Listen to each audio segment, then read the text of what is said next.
Parte 5. Davi exalta o verdadeiro rei de Israel. No campo, sob as árvores, sob as estrelas, Davi aprendeu a conhecer a Deus e o proclamou Senhor de sua vida. Seus salmos e louvores o reconhecem como rei de Israel, ao dizer: não sou eu o verdadeiro rei de Israel, senão Jeová. A ele devemos obediência, a ele devemos honrar. Para Davi, cada culto é uma festa de glória. É um momento em que o povo se reúne para celebrar ao Senhor. Por isso proclama: o rei está no meio do povo, louvai-o. É digno de suprema adoração. A ele se deve dar glória e aplaudir, não a mim. Batam palmas, levantem suas mãos, louvem-no com danças, bendigam o seu nome, cantem com júbilo diante do rei de toda a terra. Se na história houve um homem que ensinou toda a sua geração a louvar a Deus, esse homem é Davi. E não só a sua geração, mas também a todos as que se seguiram. Deus faz um juramento a Davi. Sendo Davi o rei, Deus firma seu trono para sempre mediante o seguinte juramento: fiz aliança com meu escolhido e jurei a Davi, meu servo. Para sempre estabelecerei a tua posteridade e firmarei o teu trono de geração em geração. Então farei levantar depois de ti o teu descendente, que será dos teus filhos, e estabelecerei o seu reino, e estabelecerei o teu trono para sempre. Deus jura por aquele que interpõe imutabilidade. E seu juramento é duplo. Primeiro, o reino de Davi será confirmado. Segundo, de sua descendência, Deus levantará alguém que se sentará em seu trono para sempre. Davi é sucedido no trono por seu filho Salomão. Esse tem um filho chamado Roboão, que vem a ocupar o trono do pai quando este morre. Então ocorre uma rebelião. Jeroboão, um dos generais de Salomão, vendo que Roboão não anda nos caminhos de seu pai, rebela-se contra ele e quer reinar em seu lugar. Como resultado, o reino de Israel, que até então se havia mantido unido, divide-se em dois. Roboão se senta no trono de Davi, em Jerusalém, sobre a casa de Judá. Para ser mais preciso, reina sobre as tribos de Judá e Benjamim. Entre mentes, Jeroboão governa sobre a casa de Israel, as 10 tribos do norte. Porém, o trono de fato pertence a Roboão, por esse ser descendente de Davi. Nos livros de Reis e Crônicas, lemos a história dessas duas linhas de reis ao longo de várias gerações. Passam os anos, os reis se sucedem. Chega o cativeiro, logo a restauração. E aproximadamente 10 séculos depois do rei Davi, nasce um descendente seu, chamado Jesus, de uma mulher de nome Maria, em um povoado conhecido como Belém.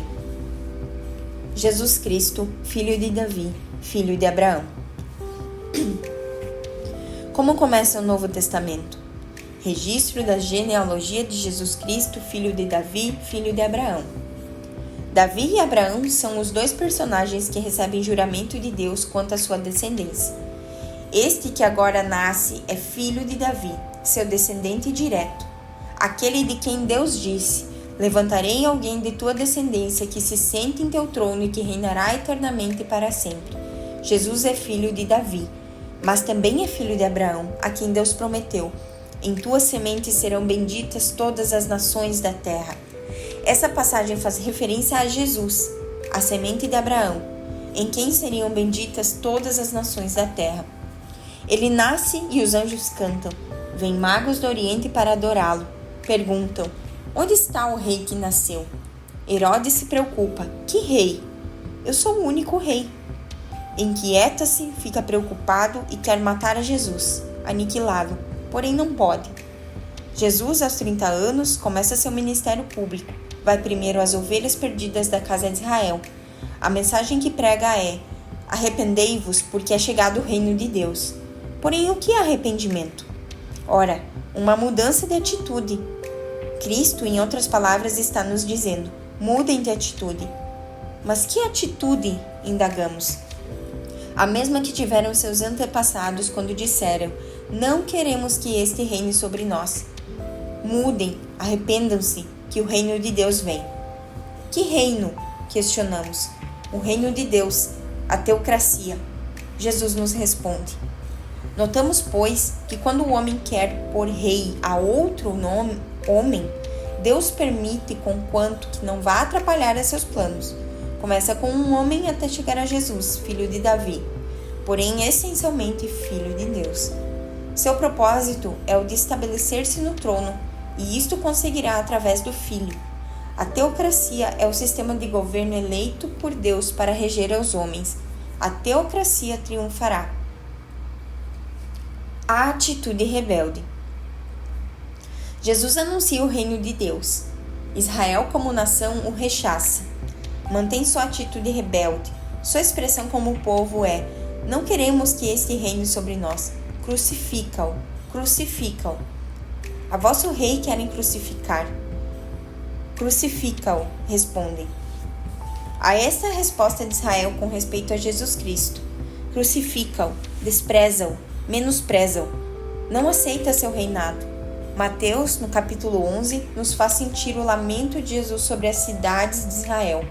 Primeiro foi as ovelhas perdidas da casa de Israel, porém elas o rechaçaram. Cristo então disse: ai de ti, Corazim, ai de ti, Betsaida, porque se os milagres que foram realizados em vós tivessem sido realizados em Tiro e Sidom, há muito tempo elas se teriam arrependido. E tu, Cafarnaum, serás elevada até o céu? Não, descerás até o Hades. Com essas palavras, Cristo encerra seu ministério dirigido especialmente a Israel e abre as portas do reino para todas as nações. O verdadeiro Israel. Jesus lança sua proclamação universal: venham a mim, todos os que estão cansados e sobrecarregados, e eu lhes darei descanso. Tomem sobre vocês o meu jugo, pois meu jugo é suave e o meu fardo é leve. Cristo convida a todos, porém os adverte: vinde para levar o meu jugo, o jugo que Israel não quis suportar sobre si. Mesmo durante o começo de seu ministério, Israel, como nação, resiste a ele. Sem dúvida, há indivíduos que respondem a seu chamado. Jesus passa perto de Pedro e André, a quem diz: vinde após mim. Encontra Mateus e o chama: siga-me. A Zaqueu: desce. E todos eles obedecem e o seguem. Primeiro são 2, logo 3, depois 4, 12, 70. Está se formando o verdadeiro povo de Deus, o reino de Deus sobre a terra. O grupo básico com que começa é pequeno. No Pentecostes não eram mais de 120, mas 120 discípulos que tinham a Cristo como Senhor e Rei de suas vidas. Sem dúvida, e considerando que este é um reino santo e eterno, tanto em sua forma terrena quanto celestial, Cristo deve entregar sua vida para redimir para si um povo próprio, zeloso e de boas obras. Deve morrer na cruz para que todos aqueles que se arrependam o aceitem como Senhor de suas vidas possam ser participantes desse reino. Então, mediante sua morte e ressurreição, ele forma a verdadeira Israel, uma Israel espiritual, um povo que lhe corresponde, que o reconhece como rei. Israel tinha sido até aqui o povo de Deus, o povo que Deus tinha escolhido. Porém, logo que Israel o rejeita, quando se cumpre o tempo, Deus forma uma nova Israel. Não o faz apenas com os que são filhos de Abraão segundo a carne, mas com os filhos de Abraão segundo a fé, os filhos da promessa. São aqueles que creem e permanecem na mesma fé de Abraão.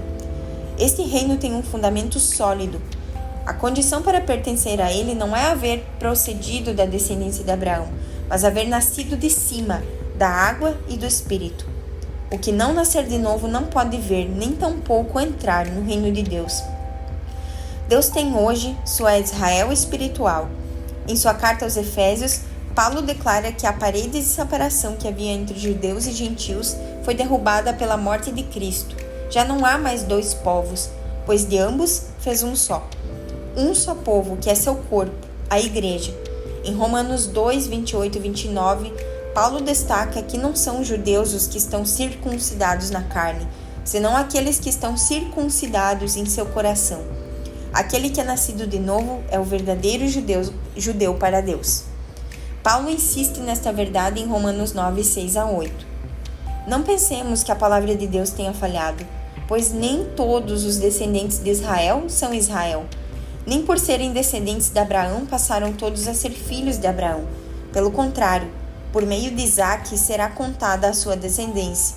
Noutras palavras, não são os filhos naturais que são filhos de Deus, mas os filhos da promessa é que são considerados descendência de Abraão. Agora, todos os que descendem do Filho da promessa, Jesus Cristo, formam o verdadeiro Israel, o povo de Deus. O reino de Deus se estende. 40 dias depois de sua ressurreição, Cristo ascende aos céus. Deixa um grupo de 120 pessoas que constitui, naquele momento, o reino de Deus sobre a terra.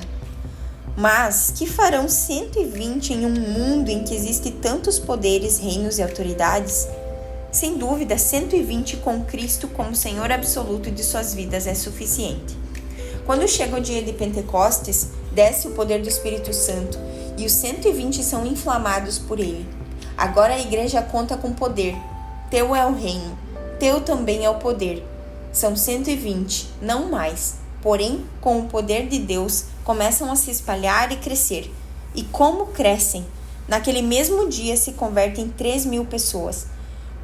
Pouco depois, mais 5.000 varões se somam ao reino. E assim prossegue. O reino avança de forma envolvente e começa a penetrar em outras nações. Aqueles homens creem no que seu Senhor lhes disse. Foi-me dada toda a autoridade no céu e na terra. Portanto, vão e façam discípulos de todas as nações. Jesus não lhes disse, fazei discípulos nas nações, mas de todas as nações. E eles conseguem. Eles saem e vão fazendo discípulos e alcançando não apenas pequenos grupos em cada nação, mas nações inteiras. Mudam a história do mundo. Nações inteiras se convertem a Jesus Cristo porque creem que esse Jesus tem todo o poder, que Ele é o Senhor. Com uma fé dessas, quem poderia deter aquelas pessoas? Desta convicção surge a dinâmica de expansão da igreja primitiva. Dali provém esse poder de crescimento, essa força de avanço, esse ímpeto que os leva a novas cidades e nações. Eles têm consciência de uma tremenda verdade.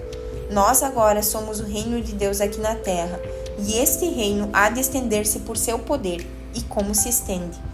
Os arqueólogos já descobriram mais de 170.000 crânios humanos nas catacumbas de Roma. E os que não foram descobertos? E os que morreram queimados, atravessados por espadas ou lançados às feras na arena romana? E os que foram martirizados em diferentes lugares? Como se estendeu o reino de Deus no primeiro século? Isto custa a vida de muitos. Mas o que acontece com eles? Perdem-se? Não.